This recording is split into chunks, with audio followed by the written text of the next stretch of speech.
এসএসবির প্রতিষ্ঠা দিবসে স্বরাষ্ট্রমন্ত্রী। কেন্দ্রীয় স্বরাষ্ট্রমন্ত্রী অমিত শাহ শুক্রবার শিলিগুড়িতে এসএসবির অনুষ্ঠানে যোগ দিলেন। এদিন এসএসবির প্রতিষ্ঠা দিবসের অনুষ্ঠান ছিল রানীডাঙ্গায়। এদিন স্বরাষ্ট্রমন্ত্রী এসএসবির ফ্রন্টিয়ার হেডকোয়ার্টারে পৌঁছে স্যালুট গ্রহণ করেন। এরপর এসএসবি প্রতিষ্ঠা দিবস, বর্ডার ডিফেন্স ফোর্সের বাসভবন ও আইসিপি পেট্রোপোলের উদ্বোধন করেন। এদিন সেই প্রতিষ্ঠা দিবসের কর্মসূচিতে কুচকাওয়াজের পাশাপাশি সাংস্কৃতিক অনুষ্ঠানেরও আয়োজন করা হয়। প্রতিষ্ঠা দিবসের কর্মসূচির এরিয়া অ্যাসেসমেন্ট রেজিস্টার পর্যালোচনা করতে এসএসবির কর্মকর্তাদের সঙ্গে এক বৈঠকে সভাপতিত্ব করেন। এসএসবির সীমান্ত সদর দপ্তরে এই পর্যালোচনা সভা অনুষ্ঠিত হয়।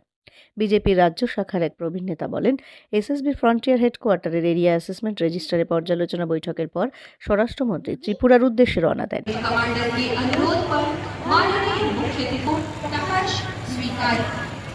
माननीय मुख्य अतिथि महोदय द्वारा निरीक्षण वाहन पर अपना स्थान ग्रहण बल के महानिदेशक व परेड कमांडर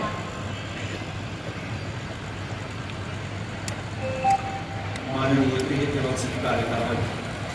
श्री अमित शाह अपने राजनीतिक जीवन की शुरुआत अखिल भारतीय विद्यार्थी परिषद के सक्रिय सदस्य के तौर पर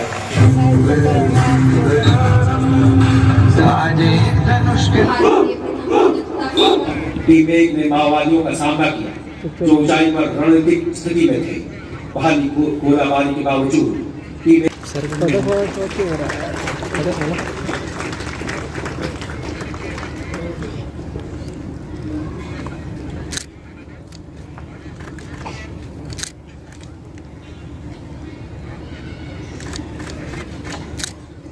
श्री मनोरंजन कुमार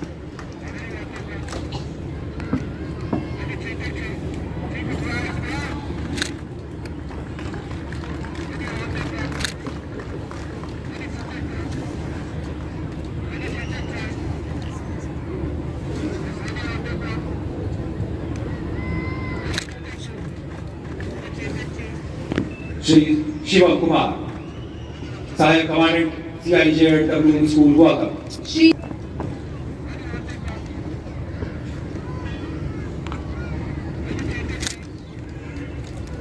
मुख्य अतिथि महोदय का स्वागत किया जाएगा।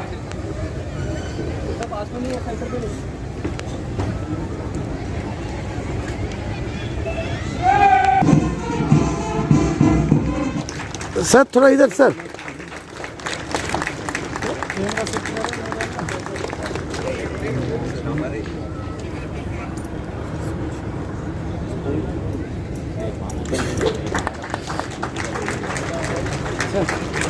पर आज देश के गृह मंत्री को किंचित मात्र चिंता नहीं है, क्योंकि वहां मेरा एसएसबी का जवान खुली सीमा से नारकोटिक्स, मानव तस्करी, हथियारों की आवाजाही और देश विरोधी तत्वों की घुसपैठ को बड़ी मुस्तैदी के साथ एसएसबी के जवानों ने रोका।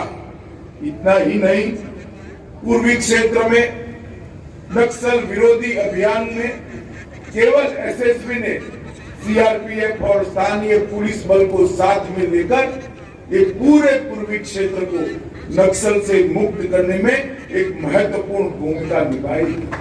और 4 दशक के समय के बाद आज मैं इस मंच से गर्व के साथ कहता हूं, बिहार और झारखंड नक्सल मुक्त हो गए हैं। उसमें हमारी एसएसबी के जवानों की महत्वपूर्ण भूमिका है। एसएसबी के जवान कोकराझार जिले में Raimona national park, Valmiki tiger reserve, Hathinala, Haranala, Tawang के पंगेजंग और नेग्रो टैंक और उत्तराखंड की बॉर्डर इलाके में कठिन सीमा चौकियों पर मुस्तैदी के साथ यहाँ पर खड़े हैं। मित्रों, इस सिलीगुड़ी कॉरिडोर पूर्वी भारत का बहुत महत्वपूर्ण व्यूहात्मक एरिया है। महानंदा और तीस्ता के बीच में सिलीगुड़ी कॉरिडोर पूर्वोत्तर और भारत को जोड़ने वाला एक महत्वपूर्ण रास्ता है। एसएसबी का यहीं पर डेरा जमाना पूरे भारत के लिए आश्वस्त होने के साथ साथ विश्वास का सांस लेने का भी एक बहुत बड़ा कारण बना है। एसएसपी की सतर्कता से ये पूर्वी क्षेत्र में विश्वास का वातावरण हम सृजित करने में सफल हुए। नेपाल भूटान के बीच में एक उच्च दर्जे का समन्वय तंत्र जो स्थापित हुआ है, जिसमें विश्वास भी है, विरासत भी है और मित्रता भी है। ये विश्वास, विरासत और मित्रता के संस्कार को एसएसबी के द्वारा आगे बढ़ाया गया है और भारत और नेपाल की मैत्री संधि की मर्यादा का हर हालत में सम्मान करते हुए नो मैंस लैंड में 1100 से ज्यादा अतिक्रमण को एसएसबी के द्वारा हटाया गया। ये मैं मानता हूं कि बहुत बड़ी उपलब्धि है।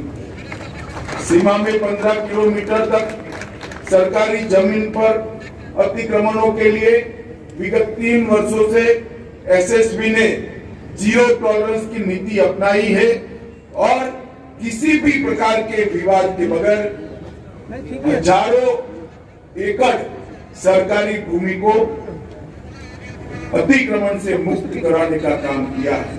मादक पदार्थों, हथियारों, वन्य जीव और वन पैदाशों और जाली मुद्रा का प्रचलन रोकने के लिए दृढ़ता के साथ एसएसबी ने मुस्तैदी के साथ भी काम किया है। लगभग 4000 से ज्यादा तस्कर एक साल में पकड़े गए। 16,000 किलोग्राम मादक पदार्थ एक साल में पकड़ा गया। 208 हथियार और भारी मात्रा में गोला बारूद एसएसबी ने जब्त किया है। पूरा देश जानता है कि सारी चीजें अगर न पकड़ी जाती तो देश में कितना नुकसान हो सकता है। 183 मानव तस्कर और 301 पीड़ित, जिसमें 231 बच्चियां थी, उसको बचाने का काम एसएसबी ने किया है। इससे निश्चित रूप से नारी के गौरव को संरक्षित करने में बहुत बड़ी भूमिका निभाई। वामपंथी उग्रवाद के लिए झारखंड और बिहार में विशेषकर, और अब जब यहाँ वामपंथी उग्रवाद समाप्त होने की कगार पर है, तब छत्तीसगढ़ में भी एसएसबी मोर्चा बहादुरी के साथ संभाले हुए आतंकवाद से